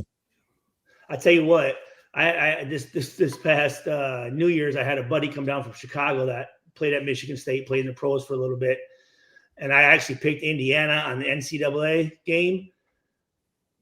That motherfucker was throwing that bitch, dog. That motherfucker was throwing ropes, dog. Hey, man, he's gonna be a stud for us. Hey, the thing is in Indiana. Back to him. I mean, was Randall L. and then Trent Green and. And you know this too. I love Big Ten quarterbacks. You know that. I know that. And being out there, I think you know also that a lot of that success is from Fernando Mendoza, but it's also the head coach, the great O-line, the great run game. That head coach has got to be the best turnaround in NCAA history. Like, got to be top. I mean, 2 years ago, they weren't shit. They were nothing. Yeah. Signetti, one about to win a national championship. Yeah, and I want to say this too. Josh Hoover, quarterback from, I believe, TCU. Yeah, he just committed. He just committed to Indiana. He just committed to Indiana. So for those who are saying, well, we don't know if Fernando's gonna declare, no, he's coming out. He's going to declare. Guess who their offensive coordinator is though? At Indiana. Do you guys know? I don't know. I just know it runs Mike through Shanahan. Wait, what? Yeah. Mike Shanahan's their Oh yeah, I forgot he went back to college. He is. Is he? I'm looking right. Wow. Yep. Holy shit. That's no. So that's why when I say he runs pro style concepts. Yeah. How do we not know this? I know. I forgot. But that's why I had looked it up the other day when I was talking on my show the other day. Yeah, that's why I'm so high on Fernando Mendoza. Yeah. So he's pro ready. Yes, in a pro style system already. How big is Mendoza? 6'5". 6'5". God damn. Yeah, bro. He runs like a fucking giraffe. What the fuck? Yeah, salute to Esda. I don't care whoever the offensive coordinator is, as long as he runs a fullback to protect and sustain Genty for generations to come. It would be great, man, to see us finally put a fucking fullback. It's coming back. No, that shit's coming back. Yeah, I mean, bro, it seems like most of the successful teams in the NFL do it. About every 20 years, the shit rotates. Yeah. You know what I mean? Yeah. Salute to Raider Prophet. Happy New Year's, fellas. Sounds like none of us, none off. Are you in on Chris Shula? I am, Prophet. I'm in on Chris Shula. I would love for him to come in and be the guy. Because, again, I think that, it'd be fun for us to put together one of those top 10 defenses again. Like, honestly, I want to have a defense that we can lean on. That if we're struggling offensively, we know that these guys can go out there and get a turnover. We have an aggressive defense that can get after the quarterback. I'm tired of having these bend don't break ass defenses, Stu, where they just keep. Go ahead, brother. So what are our thoughts on Crosby then? Keep Crosby around, and he's made it known that he wants to be here. Like, all this talk, Stu, is from other people because they're trying to talk him out of the building. This is like Max. If he asks to be out, then okay, you happily oblige. You get a bunch of future draft picks, and you can build this thing up even probably quicker. But real quick, the Mike Shanahan at Indiana is not Mike Shanahan. I thought he was Mike Shanahan's son. No, it's Mike Sr. It's the dad. dad. No, it's not, bro. They're not related. It's not? No, they're not related. I thought it was. Oh, okay. No, see, that's why I was wondering, like, what? Yo, no, when I saw it the other day, because I was looking when I was talking about Fernando Mendoza, I kept saying he's running pro consul. I'm thinking that is Mike Shanahan's kid. I thought he had another son or something like that, and he was doing what Kyle Shanahan does. Yeah, he's not. No, they're not even related. Highly successful offensive coordinator for Indiana University, known for transforming the Hoosiers offense into a top national scoring unit, leading them. No connection. They're no related. I thought he was Mike Shanahan Jr. or some shit. So I'm like, well, damn, we got baby Kyle Shanahan. That's why I was wondering. I'm like, how do we not? Mike Shanahan did go back to college a few years ago, but not to be a coordinator. I think he was like a consultant or something. But I'm thinking that's Mike Shanahan's kid. Yeah, no, he was. I thought it was Mike Shanahan. No. No. Oh shit. Okay. Yeah, no, because Mike Shanahan, the father. Oh, yeah. No, he's still alive. He hasn't been in the NFL since 2010, 2013, but I do believe that he had a stint as like a consultant or something for some collegiate. I forgot. Yeah, he did. He had a consultant because at first he was helping his son. Yes. And then he became a consultant. So I thought that was Mike Shanahan's kid. Okay. Salute to Hug. I just want to catch my flowers. I said Genty was Timothy from jump, and that man beat Josh Jacobs' rookie record with an O-line that couldn't stop a 5-year-old high on sugar. Yeah, but Hug D's, you got a guy that almost broke Barry Sanders' record, bro. It's not like you landed on Plymouth Rock with that thought, bro. You didn't land on the moon with that, Hug. Hey, Hug, you gonna let him talk to you like that, bro? That's crazy. I would block you if I had control of the chat today. I'd block you for 10 seconds. Slap the shit out of you. I would love to see one of you motherfuckers try. Yo, salute to Tyler. Raiders starting off the New Year's right. You guys have a blessed day. Tyler, you as well, brother. Thank you for the $20 special. That means a lot. Salute to George. So if there's anyone from P staff, we try and keep. No, everybody. I'll get that stink off of us. Rob Leonard, but signs are pointing to a complete blow. This is the thing. Now, if Flores comes in, Rob Leonard. That's our defensive line coach. I love Rob Leonard, but he connection with him and Flores. So Flores, the head coach, I can see him potentially keep him around. And then Flores is tight with Patrick Graham as well from their days in Miami and the New England connection. So I wouldn't be shocked if they kept him around as well, but it was Flores' defense. Anything to do with Patrick Graham, man. I know it's got to. That shit lasted what, 3 fucking coaching staffs? Yeah, I mean, bro, I like Rob Leonard. I'm tired of the whole Patrick Graham shit. Get him the fuck out of here. Go. Rob Leonard and bro, if I'm being honest, I don't want Brian Flores because I don't want to coach as a fucking douchebag. Yeah. All of those guys that come from Bill Belichick, they act like they're Bill Belichick. It's like, get the fuck out of here. I don't want him, the ball. I don't want somebody ruining our quarterback's confidence. Fuck these guys, man. So like, real. Well, there you have it. So with the Mario, I'm more happy than Brendan Carroll is gone as well. Yes. Look, man, but the thing is, what's the old school saying, you guys? Cut the head off the snake and the body drops. So what is it? Some shit like that? Like, yeah. I mean, look, you get rid of Pete, and we already knew it was coming after that. Gino's gone. Brendan Carroll is gone. His other son is gone. I think he's like a quality control coach or something like that. Yeah, coach. You better control the quality in the fucking supermarket. So how we got to pay him though? Now that he's gone, I think was it like 16 million or some shit. I forget. Yeah, he was one of the highest paid coaches in the league, but who gives a shit? He was the 6th highest paid head coach in football. And again, I think we got AP's deal off the books now. Yeah. I think Josh McDaniels officially off the books. Gruden is cooked. So I think it's not that big of a deal. Mark got the money. That's why he bringing in all of these other owners and taking their money and playing with it. We ain't got to pay. We ain't got to pay. That's the advantage of us being in Vegas. is he's got the fucking money. Yeah. Yes.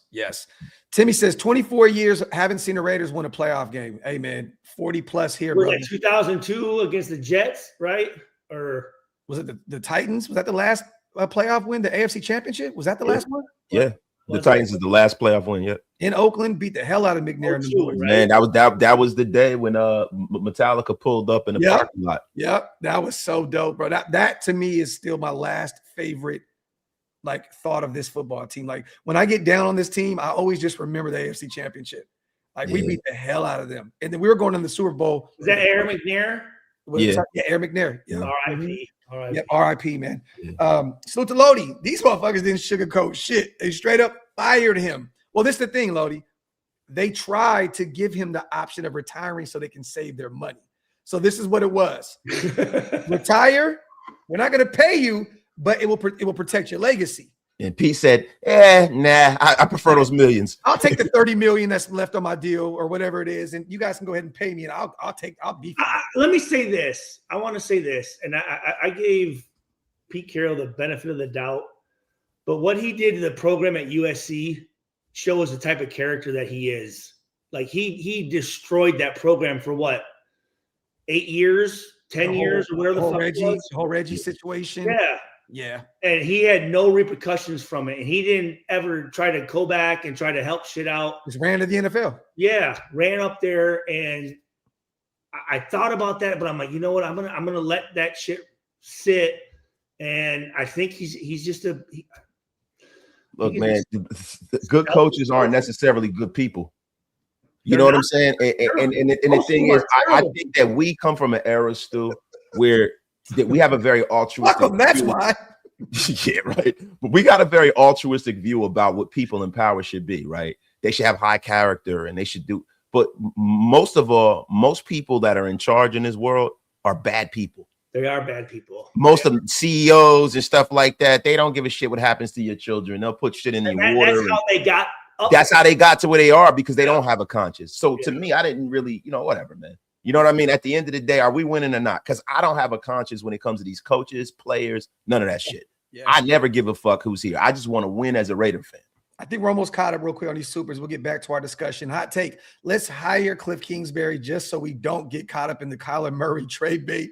Keep up the fantastic content, OLV. And that's another name that Kyler Murray's in the mix. No, well, Arizona's moving off from him. Like they're going to get their quarterback, try to get another quarterback. I think they're drafting fourth. I think they're behind, or no, the third, right? Is it third or fourth? They're behind the Jets. So they're kind of out of the sweepstakes for a quarterback, but it sounds like they're trying to move off of Kyler. The Giants are seventh and they're third, right? The Jets are two. Is the Titans three or is it Arizona three? Let's go to Tankathon. Tankathon, man. Appreciate you, Dre. While Wasted does that, I'm going to read one more super. Last time with the head coach with the last Arizona's three. Okay, three. Last time with the head coach with the last name Flores and the Hispanic quarterback, what happened? Talk that talk, my brother. Oh my God, here we go. Our guy Johnny Wade as well. My dog. You gotta bring race into it. You have to. Well, that's not so more than this. Hey, number 15 too, Stu. Remember Flores? 15? Tom Flores. Yeah. Look, man. To me, it's not race. It's more so Raider nostalgia. Like we always want to bring back somebody who was here back in the day, or some semblance of what happened back in the day, and that's not how you win in. It hasn't worked. Hey, they brought back fucking God damn it, I forget his name now. The quarterback in Indy. Oh, Philip Rivers. Yeah, Philip Rivers did. Like, bro, hey, I tried my cleats on just to see. I'm like, bro. Philip, my wife knows. Tiff knows nothing about football. I'm watching that Colts game. She said, "Went out there and threw what, 2 touchdowns?" No, he did. She said, babe, what is that fat ass dude doing out there? I said, that's Philip Rivers. She said, no fucking way. Was he fat? Fat as fuck. I mean, bro, the dude is shit. Philip Rivers, how old is Philip Rivers now? Philip Rivers, he's my age. Yeah. So he came out with me. Yeah, he did. You guys came out at the same time with your gay ass. Yeah. I said to Johnny Wade. I tried my cleats on. Them bitches weren't even close to fit. My feet are so swollen. That shit. Yo, bro, you got to do a video of that, bro. You got to do a quick TikTok. If I did a back pedal, I'd blow all my fucking abs, hamstrings, hips. Gone. Signay, both coordinators and line coaches been together since before JMU. Okay.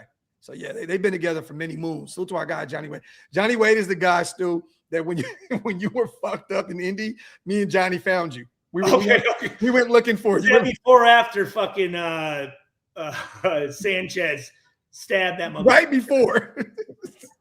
Bro, you walked out the club right before he did. That shit is crazy.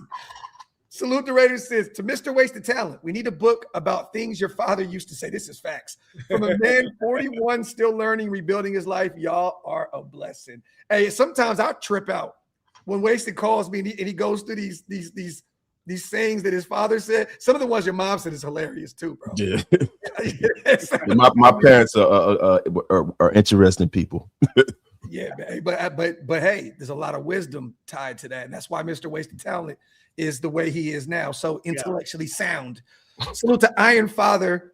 He still ain't shit though. We must retain Deuce Gruden at all costs. Dog. That's the one person before Pete. They should have marched his little midget ass in there and said, "Hey, Deuce, it's enough. You gotta get the fuck up out of here, yo." Because I keep seeing people in the chat talk about bring back Gruden. Why the fuck would you do that? Oh my God. Please stop being Raider Nation. I love y'all, man. I would take him. I would. No, I love y'all, but please don't bring him back here as our coach, bro. Bring him back to light the Al Davis torch, but never to coach this team again. Or even come through and do some consultation work if need be. If you think that Fernando Mendoza would benefit from Gruden come in a little bit, just whatever. But no head coach. No. Hey, man, I knew it was coming. I'm telling you something, man. Mendoza, man. I'll tell you something. Last night, I got a slight chub thinking about a 6'5" quarterback from Indiana, man. I tell you, laser rocket arm processes very well. Graphic Raider, I'm telling you something, man. Hey, John. Hey, what's going on, Stu? How you doing, man? What would be one of your favorite calls to give Mendoza according to his arm? What's one of the play calls? I feel a banana is involved in this. Yeah. Listen, man, I would say probably Spider Y4 banana, not Y2 banana, because you know Y4 is a little bit of a longer route. Couple extra inches there, huh, Group? Yeah, man. Hey, listen, man. You know me, man. Size king. But listen, man. Let me tell you something, man. Fernando Mendoza, man. He's like a football Rain Man. That guy. Love that kid, man. He's got a pretty fucking goofy smile, man. But I'll tell you what, man. Hey, Stu, can I ask you a quick question, man, before I leave? Absolutely, Coach. Yeah. Hey, Stu, man, let me ask you, man. Would you think about taking a flyer on maybe this kind of staff, man? Me is the head coach. Yep. Art Shell is the offensive line coach. Yep. Right? Going out there, maybe bringing Holly back. OC. Rod Woodson, maybe Rod Woodson as a D coordinator. Rod Woodson is a D coordinator. Bring Oli back as the offensive coordinator, man. And maybe, just maybe, man, get the cable guy, come back in there to break somebody's jaw if they get out of line, man. What do you think, man? How's that sit with you, man? If you bring back Cable, you have to bring back Hansen. Our guy. Yeah. Randy Hansen, man.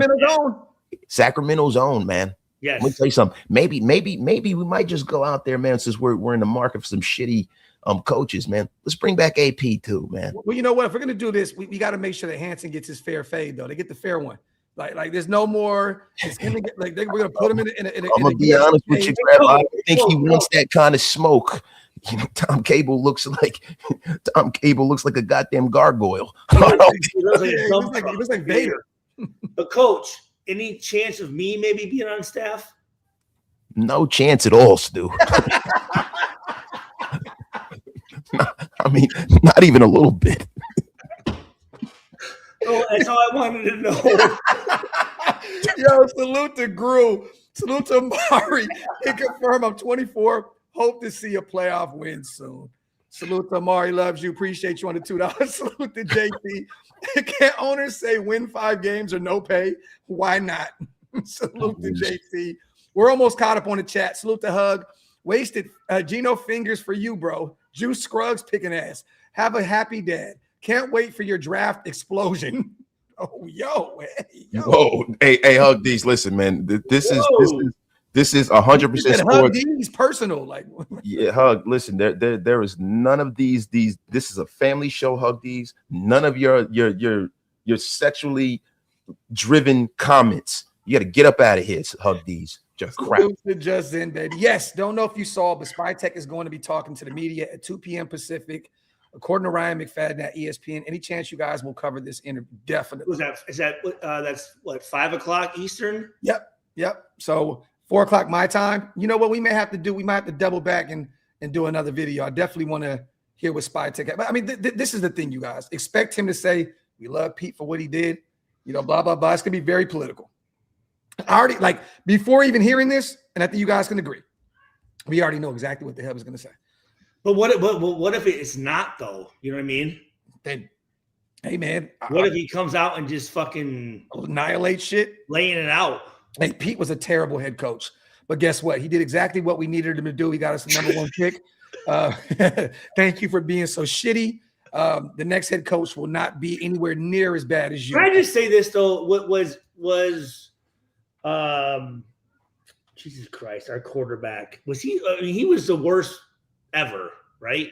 Gino. He was pretty bad. Very Andrew Walters. Very Andrew Walter-esque. He was pretty bad, man. He got hit. He got hit a lot, though, man. He did. He threw it, but he threw a ton of picks, and a lot of those picks. I mean, he had to have led the league in picks, right? Well, he missed a few games, so yeah, he was on a historic pace, and then he got sat down. I think he had 19, I believe, on the season.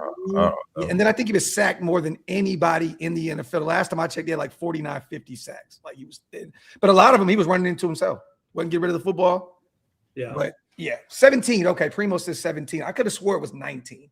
But look, man, his interception total can drive in most states in the union. So that's bad. Yeah. I'm not trading the number 1. I would love McVay. I'm not trading the number 1 pick where you go get your quarterback for Sean McVay. Just not doing it. I love McVay. I think he's the best coach in football personally, but I'm not trading the number 1 pick for McVay. Now, if that brings you Chris Shula and LaFleur with him, maybe we can have a discussion here. But again, then who's going to be the quarterback? You know, I know McVay has worked wonders with whoever's been out there, but who are you bringing in? Honestly, I don't know who you're bringing in at that point. Salute to Robert. Today is a great day to be a Raiders fan. Yesterday, securing the number 1 pick, then beating the Chiefs with a 60-yard field goal. Talk that talk, Robert. Salute to my brother. Once again, you guys, for those who are here, about almost 3,000 strong, get those likes up, hit that subscribe button. Also, if you're not following our brother Stuart Schweiger, make sure you do on YouTube as well. Stuart Schweiger on YouTube. He goes over there and has some fun. I love watching Stu's lives. They're absolutely hilarious. You know what? Fuck that. I'm going for Matt LaFleur, bro. I'm going for Matt LaFleur. Well, this is the thing. If Green Bay doesn't win a playoff game, and I think they start off in Chicago on the road, there's a report out there that they may fire him. If they fire him, I would bring him in a heartbeat. I think they. I'm going for Matt LaFleur. He's my number 1. Okay, so if he's available, you know what? He jumps up my list probably to number 1. Yeah. And I don't know if Mike LaFleur, his brother, is ready to go yet. He struggled with the Jets, you know, out there with Robert Salah calling the offense. I don't know if he is ready yet to take the next step. But if you can get Matt, bro, no, like him with Fernando Mendoza, oh my God, bro, like that. Oh man. So to AR, Shieldmore and Stu, you gotta come out for the Niner game. Oh, bro, like that's without question. Yeah. Question: what's some steps besides the roster to Vegas, a home for us and not a road trip? Winning's the formula, man. Yeah. Like that's the only thing, man. People, you know, like we talk about this all the time, and I don't even want to say this, right? But I've said this a million times. Vegas is such a transient town, and there's so many things to do. People aren't going to sit there and watch a shitty football team. No. You know, they'll go play in the casino, they'll go to the massage parlor. They'll do whatever it is they need. They go shopping. They'll go to a fucking buffet. They'll go watch some idiot dancing on Fremont before they watch a shitty football team. It's not the East Coast where people will sit there and watch the Jets and the Giants lose year after year in the cold. Casual fans out there wasted. Like people don't go to Vegas to watch football. Look, you know the reason how you develop a fan base and develop a diehard fan base is where they've had that payoff of winning at one time. Yes. We've never had that in Las Vegas, so you can't establish a culture unless you win. Why do you think they're fans of the Golden Knights? Because they've won. Why do you think they're fans of the Aces? Because they won. They're going to show up for winning. Let me ask you this though, as a business owner, which the NFL is, it's a business, right? Mm-hmm. As long as you're selling out does it really fucking matter what the fuck? Business, man. It doesn't. But see, the thing is, and this is why I said that, Allegiant Stadium. I'm not saying I don't feel that way, but no, I know that, and I don't think Mark does. But this is the thing, right? No, he doesn't. He wants to win, but Allegiant Stadium is really a football theme park. It's like Universal Studios. But guess what winds up happening if the Raiders don't win soon? The novelty is going to wear off because everybody in it. Once everybody goes through that cycle where their team plays in Las Vegas, and you've been to Las Vegas, anybody in Las Vegas as much as we have, right? Las Vegas loses its novelty after about the second time. And also, people are like, I can't spend money in today's. I can't afford it. I can't afford it. Like, but most of it is the fans from other towns are the ones who are really keeping the doors open. It's not our fans, right? We're selling our tickets. But in a couple of years, when the bloom is off the rose and it's not one of the palaces of the NFL, and it's about 6, 7, 8 years deep. Only thing you can lean on is winning at that point. Yeah, that's it. You're gonna have to win then, because everybody like, yo, we've been there before. We've done that. It's like when Dallas first opened up Jerry World. Yeah. Everybody wanted to go see the beautiful stadium. Yeah. Right? And then now nobody ever talks about that. Or whatever the fuck it was, the big ass. Now nobody talks. Disney World, bro. Like everybody goes there once in a blue moon because it costs so much damn money. Yes, it's a football theme park, just like I said earlier, man. So the.com, yo, what up with my guys? My Buckeyes killed my vibe, and I knew my Raiders season was already over. So beating KC and retaining the #1 pick has begun my year with joy. Hit my line, Graphk. Definitely, my brother. Salute to my guy. I feel good. I feel good about it. I feel good. I'm definitely gonna bang your line, brother, for sure. I got to catch up with you anyways. We got Cincinnati again. No, not Cincy. We got Cleveland next year. Stu, we got to go out there. At Cleveland? At Cleveland. Okay. Yeah. Well, we got some interesting road games. We got the Jets. We're gonna go out there and hang out with Wasted. That's one of them. We got to go. Yeah. I'm definitely. How far are you from the stadium, Wasted? Not far at all. 30 minutes? Yeah, not even. Yeah. Right up the street. Yeah, it's right up the street. We good. I just rode past the stadium last night. We don't have dates though, right? Not yet. Not yet. Not yet. We'll do a whole show for that, and then we'll game plan on what we're doing. But the Niners are one of the road games back home. That's one I would like to. That would be a homecoming for you, bro. Go back to the Bay, hang out a little bit. We can kick it. That'd be dope, man. That'd be dope. Stu spent. Yeah, just remind me. Let me know if Stu's coming so I can stay by myself. No, Stu is good as long as B's not there. We're good to go, bro. I'm telling you, Stu is calmed down. Age just caught up to my big bro. Yeah, you know what, bro? I'm just trying to chill, man. I'm not trying to do all that extra shit. Wasted. What was the last time it would have been what? 3-4 years ago? Nah, like 2 years ago, right? It was like 2 years ago. I think it might have been 3. Actually, it's coming up on 3 years, right? Yeah, 3 years. Yeah. God damn. How fast do you think we'll hire a coach? I think this is going to be a process. I don't think they're going to rush it. I don't think any team is going to actually rush to go bring in anybody. I think it's going to be 2 weeks. Can you interview these guys yet? Because it's that gap in between the Super Bowl where they can interview. And look, B pops in right when I said that. Oh yeah. Are you serious? Yeah. I got to tap in with B. Oh, he's still in Jersey. I didn't even know that, man. I got to tap in with B. He's supposed to be in Indy. He's supposed to be staying in my guest room right now. Bro, this dude has changed the game. He went and got he's waiting on his spot to be ready in Miami. He got a spot in Miami. B don't know what the fuck he wants to do. What happened to Indy? I guess the last trip threw him through a loop. Like, you know what? What's wrong? Call him. Call B and talk to me, bro. Call B, yeah, for sure. Stefanski is available now. Yes, and look, again, a 2-time coach of the year that was in a really bad situation in Cleveland. But the knock on him, Chef, is that he just could not get the best out of any quarterback that he had. Deshaun Watson stunk. Dylan Gabriel stunk. Shador has had an up and down year where he looked really bad at times. So I think he's going to be a Giant. I don't know why. Maybe Atlanta can look at him as well. I think he's going to go to the Giants. You know what? That's a good point. We do need a coach that comes in that can coach a fucking #1 draft pick quarterback. Well, can he though? See to do. Can he? We don't know that. Yeah, you know what I'm saying? Kevin Stefanski, right, had fucking 9 quarterbacks in Cleveland, and none of them are the guy yet. They went and got Deshaun Watson. Wasn't he the one that ran Baker out of town? Yeah. Yes. He ran Baker out of town. Why the fuck would we want Kevin Stefanski? Yeah. He was coach of the year for what? And to be honest, the only thing that they've done good is Schwartz, the defense. That's it. They've been a defensive-minded football team with Kevin. Schwartz, motherfucker. I know you can't stand him, but he's had that defense at playing. No, you're right. No, you're Bro, right. I don't want any of these guys that look. Kevin Stefanski, to me, right? Just knowing who his father is. His father was an asshole when he was the GM of the Sixers. He was one of the guys who had a problem with Allen Iverson, right? Because you know how AI was, and you know what kind of guy he was. Yeah, he was only the greatest player of his fucking era. Yeah, but that's what I'm saying. So then you get a guy who can look at Dylan Gabriel and look at Shedeur Sanders and tell me that like to the point where he had to be forced to play Shedeur, bro. That's why he got fired. He's an asshole. I don't want a coach that is that like hard-headed, bro. That can't just look and say, be like, yo, this is the better guy. We playing the better guy. That's the one thing about Bill Parcells that people don't give him credit for. He was a guy who said, yo, I got Drew Bledsoe. Yeah, I love Drew, but Tony's playing better than him. We're playing Tony Romo. Yeah. You understand what I'm saying?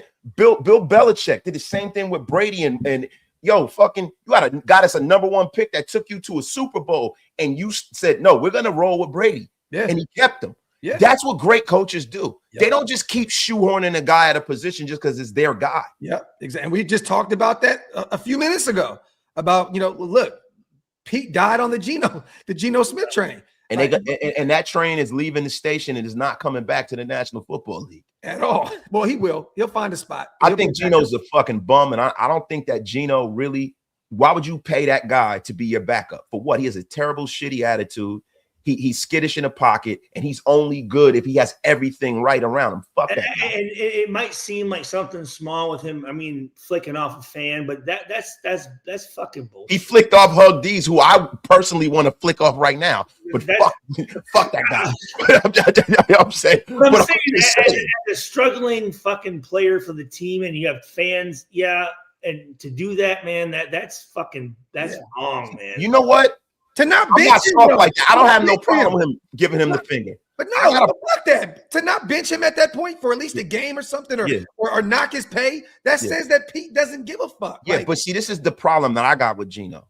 Geno consistently throws his teammates under the bus. Yes. Oh, he consistently. does. I don't care that he gave Hug D's the finger. Hug D's deserves that. Yeah. He deserves way more than that. Fuck that guy. But what I'm saying, it's like, nah, Hug D's my boy. But I'm just saying, look, we're all human beings, right? Of course, you guys are players, right? As a player, Stu, there have probably been times where people have said shit to you. Players say shit back to people all the time, bro.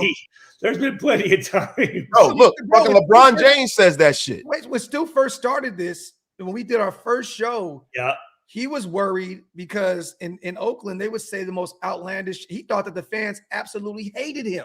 Yeah, coming into it was literally 3 people, I think, to be honest with you. But again, that gets into your brain, and you think the whole stadium hates you, right?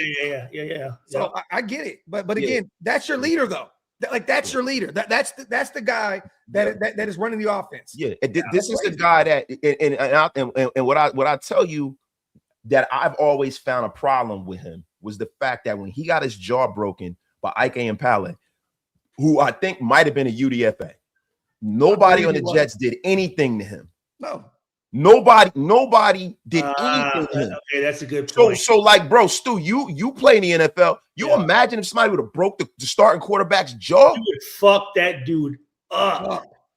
Yeah. Nobody did shit to him. So that goes to show you what kind of guy he is. They're all going like this.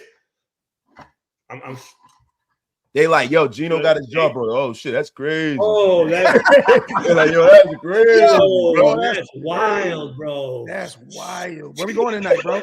Hey, we going to Sweet Jimmy's? He's like, yo, he got his whole cabbage crack. No, that's good.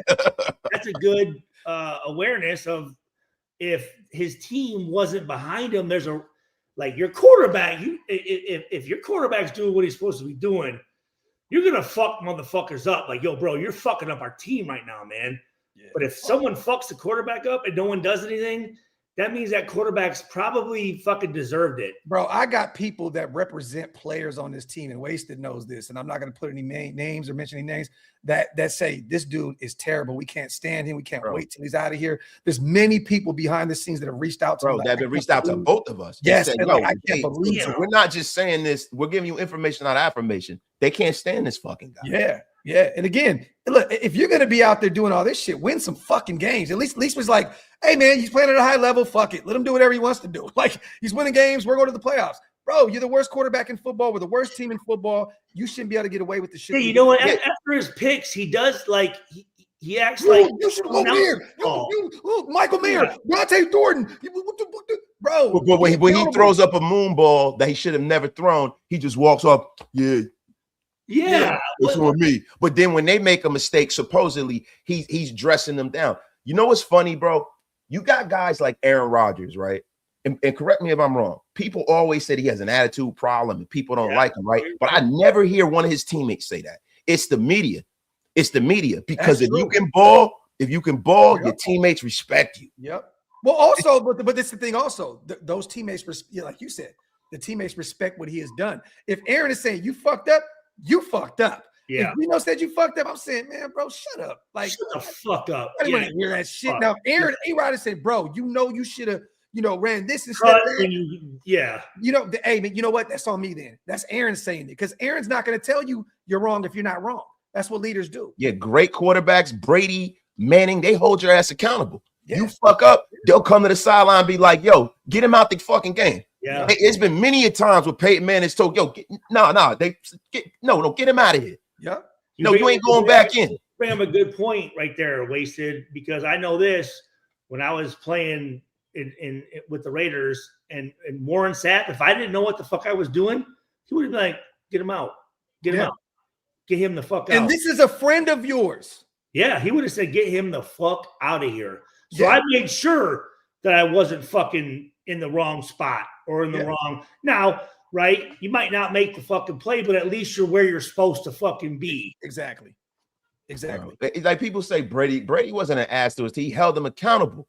Quarterbacks and leaders hold you accountable, just like a good parent. Guess what? I'm an asshole to my kids sometimes, but that don't mean I'm wrong. If I have to have an asshole quarterback to get 7 championships, so fucking be it. Yeah, what the fuck is wrong with you? Michael Jordan was an asshole to his teammates. Yes, so be it. Kobe Bryant was an asshole to his teammates. Kobe was one of the biggest assholes ever. Love him. Rest in peace, bro. Hey, that's what the greats are. That's what they do. Yeah, they hold your ass accountable. You appreciate it later. Just these fucking rings. Yeah.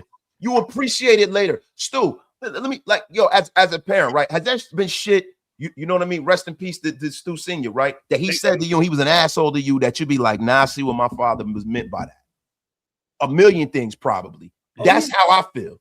Yeah. That's how I feel, bro. When you're a great quarterback, bro, when you're a great player, you hold your teammates accountable, bro. They might not like you. You got to do what's right and not what's popular. That's the problem with people. People are fucking soft. They always talking about. That's a very good statement you just said. Say that again. You got to do what's right and not what's popular. Yeah. You do. I guarantee Big Stu was in that gym back there in Michigan. I guarantee a lot of those athletes and local guys love to go there because he probably was on their ass about shit. Do it this way. Don't do it that way. You're going to fuck yourself up. Do this, do that. Again, you need people like that to correct you. And again, Geno has not built up anything around the league in order to have that kind of respect. Yeah, he don't have the currency to do that. No, he don't have the currency to do that. Like that juice. Look, there's a lot of people that like to give advice. There's a lot of people who like to give their opinion that are not fucking qualified to do it. Yeah. I'm not gonna go to a fucking Fortune 500 company owner and say, hey man, you should be doing this. Hey, trust me, there were times in the locker room or in the team meeting room when a dude would stand up and go, hey, player meeting. We're like, sit the fuck down. Y'all ever see that meme on social media where you got that little kid on the bus? He's like, guys, coach is right. They're like, man, shut the fuck up. Yo, that's like the absent golf clap. Like, yeah. No, that's not the time, bro. It's not the fucking time for that. You have no juice to say nothing. Salute to Chef. The reason I brought him up was because of his running schemes. I don't know, and we have Genty, but you're right. I'd rather have Flores. Salute to my guy, Chef. Salute to Rube in the building, man. Stefanski would ruin our quarterback and then have Genty looking like a top 3 running back. Wouldn't touch him or Flores. Anyone who hasn't proven to help quarterback. Man, I'm gonna say this: Genty's a bad motherfucker. Dude. He is, bro. He's a bad motherfucker. Yeah, he is. He's tough, man. He's fucking really good. Think about this, Stu. He's really good. He had over 1,300 all-purpose yards. If he would have got 25 more yards on the ground yesterday, he would have went over 1,000 yards rushing behind that bad O-line in this terrible season. Like Barry Sanders, to be honest with you. And think about this. I think he had, 5, 6 maybe receiving touchdowns. How many tutties did he have total? I think he had over 10. I think it was either 10 or 11. Let me look this up real quick. I think he had 5 and 5, right? Yeah, but think about this. It took Josh Jacobs until, I think, last year to get his first receiving touchdown of his career. Yeah. Are you serious? Yeah. Genty's a Hall of Fame talent. Let's see if you can marry that Hall of Fame talent with a Hall of Fame organization. With a Hall of Fame tight end. Yeah. Right? Yeah. 975 on the ground. He had 10 touchdowns. 975 on the ground, 5 TDs on the ground, 5 touchdowns in the passing game. And also 346 yards in the receiving game. Yeah, he had 5 and 5. He did excellent this year, man. Especially with a trash O-line. And he was there the whole every single game. Year. Now, guys, the person that I always compared him to was Emmitt Smith. That low contact balance, being durable. Just one of them guys that's like a bowling ball. People bounce off of him. I think he's got more talent than Emmitt. Can I make a different comparison? Go ahead. Adrian Peterson. Adrian, Adrian's a big dude, man. He's a stud, man. I think you're just talking about skill set. Skill set. Yeah. I think I see some Emmett, but then I see some Marshawn. Shit. Yeah, I see Marshawn and Emmett. I see a Marshawn Emmett like baby. Yeah. Salute the Rule again, man. But he says not worth risking the hire with the number 1 pick with the quarterback involved. Salute the Rule. Then he goes on to say, I like Flores as a DC, but he thought Tua was soft and apparently treated him shitty. Tua came from Saban, who's a notorious asshole. How bad is Flores' attitude, and how does he treat his quarterbacks? Wait, hold on. Whoa, read that again. He said, I like Flores as a DC, but he thought Tua was soft, and he definitely called Tua soft and apparently treated him shitty. Tua came from Saban, who's a notorious asshole. How bad is Flores' attitude, and how does he treat his quarterbacks? Well, Tua, if you look at Tua, right, and the way he is now in the media, right, how wrong does Brian Flores look for treating him like an asshole? Yeah. Because Tua doesn't really look like the most accountable guy. Yeah. But I like that he doesn't really look like the kind of guy that should really be in. I don't know, man. Like I don't really know what to think about Tua, right? Because at first I felt really, really bad for him based off of the way he got injured and stuff like that, getting knocked out and all that stuff. Yeah. But man, he kind of seems like a bit of a douche. Is he? You know what? I don't. He seems like I don't know the guy, and I don't really watch the Dolphins a lot. So maybe I'm pontificating on some bull, but he seems like kind of a douchebag. Well, I don't think it really happened until he got his deal. Then he got that big, he got that big. I've never liked the one eye cross or whatever the fuck that is there. That always bothered me. That's so random. A guy who resembles Jesus saying that is hilarious to me. Yeah, I don't respect. I mean, offensive. Yo, salute to George. Pete was his own worst enemy. Did not get any young players ready to start. Did not hold Geno or certain coaches accountable. His schemes were outdated. Facts, George. Can I say this? Tonight's word has been accountability. And the last comment talking about Nick Saban being a dickhead or an asshole or whatever. No, he holds his players accountable, and that can hurt players' feelings. So players are going to say, yeah, man, that dude was a dickhead. But if you did what he said, he loved you. Yeah. You know what I mean? So Nick Saban is one of the greatest coaches fucking ever. Yeah, of all time. Like, I know we didn't work in the NFL. Yeah. But again, who gives a shit? He's the greatest college coach probably of all time. So, Yeah. So to Oscar, that's why they wait, hold on. Wasted has something to say. What does Wasted have to say? Oh no, I have anything to say. I was just thinking Stu being nothing. Go ahead. nothing. I'm gonna read the rest of these supers, you guys. We're gonna get out of here. Salute to yeah. What's good, guys? Thank God Pete is gone, at work listening with my crew. Give them a shout out at Guardian Glass. Salute to Guardian Glass and our people out there watching the show. Listen, man. Salute to Guardian Glass. Yes, salute you guys. Salute to Tight of CPT. I'm nuts. Hire Carson Palmer, little Coach Mendoza. Yes, you are nuts. Carson Palmer's doing a great job, but he's a high school coach. Is he coaching? Yeah, he's a coach of high school. He's doing very, very well. Yeah. I like Carson Palmer. I love C-Palm, man. But we can't afford to make a move like that. Like, that's some old outdated. Let him go through the ranks, bro. Let him earn his stripes, and then we can fucking talk. We don't even know if Carson Palmer want to coach in NFL as much money as that guy made. He's doing something he loves now. For real. Yeah. Genty has flashes of LaDainian Tomlinson, and a lot of people have mentioned that before as well. Yeah, lot like LT. He's much more physical though than LaDainian was. And you played against LaDainian. Yeah, that's the crazy part about him though, is he has his athleticism and fake ability, if that's a word, but he's also will run you the fuck over. LaDainian is not running people over. He was elusive. Yeah, like that. Man, we couldn't stand watching him. He was like, he's that player you respect, but you just hate him so much because he's so goddamn good. Wish he was on our team is what. Yes. Definitely. Salute to Chappie, and then salute to Maney. Is it possible Matt LaFleur or Kurt Zanetti's not leaving Indiana? Yeah, dude, you got to understand, these college coaches, they get paid commensurate to what NFL coaches get paid.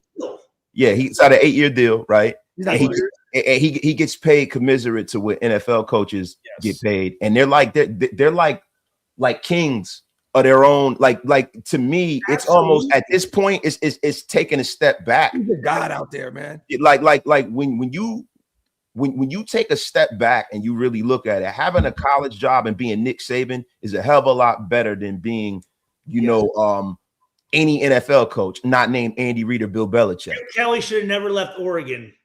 Let's put it that way. Yeah, like you're essentially a king. Yeah. I'm not gonna say I don't want to be sacrilegious here and call him a god, right? But we're gonna say they're a king. Mitchell Renz at Iowa, a guy that had plenty of times where he could have left, but he's got a better gig at Iowa. I mean, dude, you're fucking.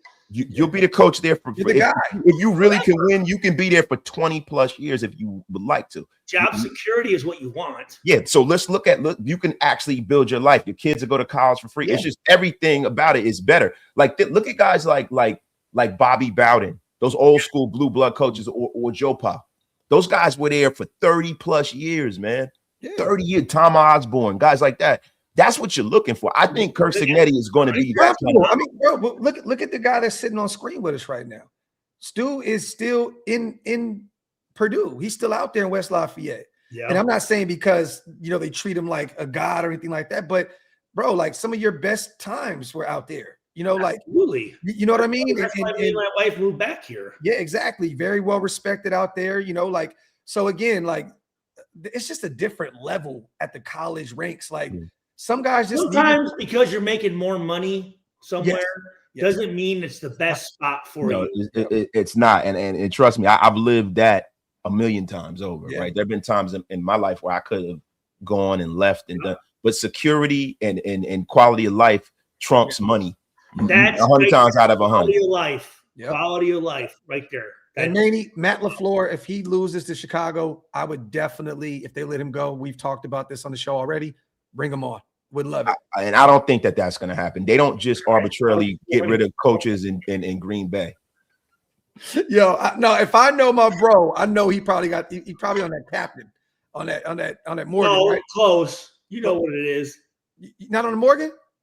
Crown. Oh, Crown. Yeah. Crown. Okay, Crown. You got some Dr. Pepper over there or no? No, it's too much sugar, man. I got to lose some weight. Salute to John Bailey. And then real quick, on the way out, we got two more of you guys. Rube says, I want a coach who treats Rich Gannon like Rich Gannon and Stuart Schweigert like Stuart Schweigert. QBs get the different practice jersey for a reason. Yeah, you can't be running design dive run plays with the quarterback. You're getting their fucking clavicle bone broken and shit like fucking Brian Daboll. I know. Fucking salute to Ami. Big up, G's. Appreciate you, brother, on the $2. And also salute to CPT. Failed head coaches make the best coordinators. Salute to my guy, CPT. Just not Carson Palmer just yet. So other than that, you guys, thank you guys. We're coming up on 2 hours. I got to get my son some breakfast and get them moving and grooving. Thank you to our brother, Stuart Schweiger, for pulling up and hanging out. We got to run another show sometime this week, brother, if you're around. Yep. Again, breaking news for today. Pete Carroll is no longer the head coach of the Las Vegas Raiders. There's going to be a lot of change on the way here, you guys. Gino is out. Brendan Carroll is out. Keep an eye on, again, Graham and everybody else. It looks like we're going to have a clean house and they're going to start from scratch here. 2 p.m. Pacific time. Our general manager, John Spytek, will be at the that's right. Yeah. So everybody might be doing some reaction to that a little later. Might do a double dip because I'm off today. Yeah. This is my last day of vacation, and then and maybe we'll get a better grind. Maybe we'll get a better idea, where we're going here. I'm actually very excited to listen to what he has to say. Me too. Me too. I've been waiting for this. All I've said is I want to make sure. I just want to see I want to hear what our GM has in mind, what's going on in his head, because this has been a shit show all year long, and he's the guy that can fix this and turn this thing around. Yeah. Oh my God, bro. Yo. Hey, Classic U, is that true? Did it just happen? We just signed Dalton Wagner to a future deal? I don't know. I saw him on the sideline yesterday talking to Max. Yeah, he was active. He looked like Robert Gallery and shit. He does. He does. He looks like that. But other than that, you guys got anything on the way out? I just want to say thanks for letting me come in, man. It was great to hang out. Great to see Wasted. Great to see you, Graphk. And I love the Raider Nation, man. And I'm excited, man. I'm excited. Yes. Wasted. Anything on the way out? Nah, boy, good, man. Hey, guys, look, we're going to be ripping and running all week with this, man, because, this is a very exciting time in Raider Nation. It's like they hit the reset button for real this time. There have been so many times in Raider Nation where we kind of hit the reset button. Then there's, Patrick Graham still around, and this person's still around, and that person. Nah, man, this second-year GM, #1 draft pick with a quarterback on the way, a new head coach, the pick of the litter because of the quarterback and the #1 pick. This is a really good time to be a Raider fan. And again, we're going to have a lot to talk about this offseason. It's going to be a movie. And on the way out, salute to Angel, just dropping 100-piece special. Crazy. That is beautiful. Angel, we appreciate you. I think Angel did this the other day. Angel, that's so dope, yo. Yeah, appreciate you. Thank you guys for that. That means a lot. Real talk. We appreciate you so much. Angel, salute to everybody here in the building as always. And hopefully, man, we can get this trio back sometime here soon and talk some ball. Because this is you know what, Stu? I'm gonna give you some homework, big bro. What? The draft. Yep. All right. And look into free agency and look at some players that you would put to potentially bring in with over $100 million at our disposal. 100 mil. Yep. 101, I believe right now. We're third in the league, but we can free up another 10 plus and be the highest salary cap team in football. So, and we're going to do that. We'll free up another 8 from Gino. We'll free up some more money from Kappa. So we'll be very, very rich this offseason. So look in the free agency and then let's start looking at the draft and start attacking that. Again, Angel, appreciate you, brother, on the way out. Salute to you guys. We will be here every step of the way. Salute to our brother Stu. He always does that on the way out. But we love you guys. Appreciate you guys so much. Thank you for always supporting the Graphk and Wasted, the Wasted and Graphk show. Sir. You know what we got to do, Wasted? We got to get the Graphk and Wasted show up here and then have the Wasted and Graphk show down there. We need to do 2 of them. What? No, bro, come on. It's however. We can't just say however you slice this shit and it says Graphk and Wasted. What are we doing here? Hey, look, man, I'm not an egomaniac like that, bro. I mean, look, it's cool, whatever, man. We rocking and rolling, bro. As long as the content is great, bro, it don't matter how you say it, brother. Nah, facts. Other than that, man, love you guys. Appreciate you guys. Wipe them feet on the way out. Pay your bar tabs on the way out and hit that subscribe button. We are outro, y'all. Touchdown!